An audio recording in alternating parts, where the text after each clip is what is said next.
So obviously it's been another challenging week for Man City on the pitch. Pep Guardiola, towards the end of last week, admitted that he believes, or it's the club's belief, that the 115 charges decision will be towards the end of February, early March. Does that seem like the right kind of timetable that we're thinking? I think it's the earliest window.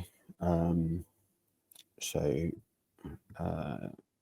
it sounds like it's quite imprecise, which suggests that they don't have a very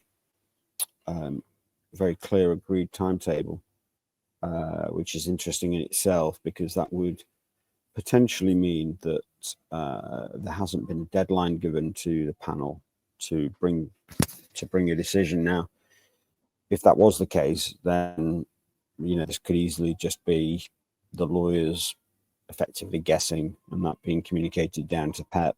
But I think the quicker the decision, the better it will be for City. I would surmise, just because if the panel is going to go very negative on City and make very, very strong findings of wrongdoing, it's going to need a long time to make sure that the way that that's written up is appropriate for such a strong finding against them. So if it was to come as early as February, let's say, then I would see that as a good sign for City. But I'm still slightly skeptical about short timetables, and I do think February is a short timetable. So I think March is a short timetable, to be honest, for something of this nature. And we have spoken about it before, but I do keep coming back to how long it would take in a high court version of this, all of that process. Now, it is different because people have different day jobs here versus what they would have as a high court judge.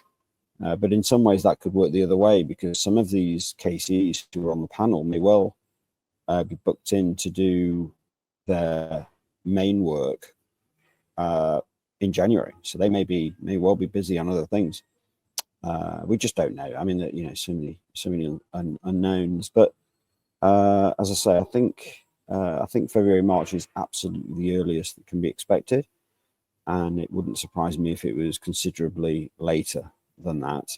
But clearly, somebody in the exec level has said to Pep that we can expect it maybe in February, March, but all a bit vague.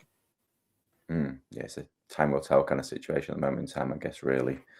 In term elsewhere, Guardiola talking about matters on the pitch. He admitted that failing to qualify for the Champions League will cause financial issues for Man City. What kind of impact are we talking that could cause them if they were not to qualify for the Champions League next season? Well, you've got probably a hit in the new format, maybe let's say 70, 80 million from broadcast, assuming that you get to kind of round of 16 or quarterfinals. So, at least overall, it's about 100 million quid hit, I would think. And then there's a bit that you offset because they'll make a bit of a saving on some wages. So some players, I doubt all of them, but some players will have a Champions League, a non-Champions League reduction, I would think. There'll be other savings operationally that you'll also make. The costs that go with being in the Champions League. But it will cost, good part of 100 million quid, and it's 100 million quid that largely will affect the bottom line. So it is it's a 1 year very substantial financial hit. But we've seen lots of teams that have had to deal with that: Liverpool, United, Arsenal, Chelsea. Unfortunately that is one of the attractions of the Premier League, and also one of the risks of the Premier League these days, because ultimately 6, 7 into 4 don't go, or 5, and people are going to miss out. And City have had a very good run of it. They've had 12, 13 years, I think it is, unbroken Champions League, and it looks like this season will potentially be their turn to miss out on that prize. And they are fortunate in that in the 25-26 season, if that's the season in which they miss out, they are likely to receive Club World Cup money, which could be 50-60 million quid, which obviously will mitigate the situation. And maybe they can qualify for the Europa, and if you can win the Europa, you can win back maybe 30-35 million quid. I mean, Europa is not a particularly attractive tournament if you don't win it. And to win it, you've got to play a lot of games. So it's a double-edged sword. Well, they won't have a choice, but it's not ideal financially. But the club will have to take its poison if it doesn't perform on the pitch, as appears likely this season.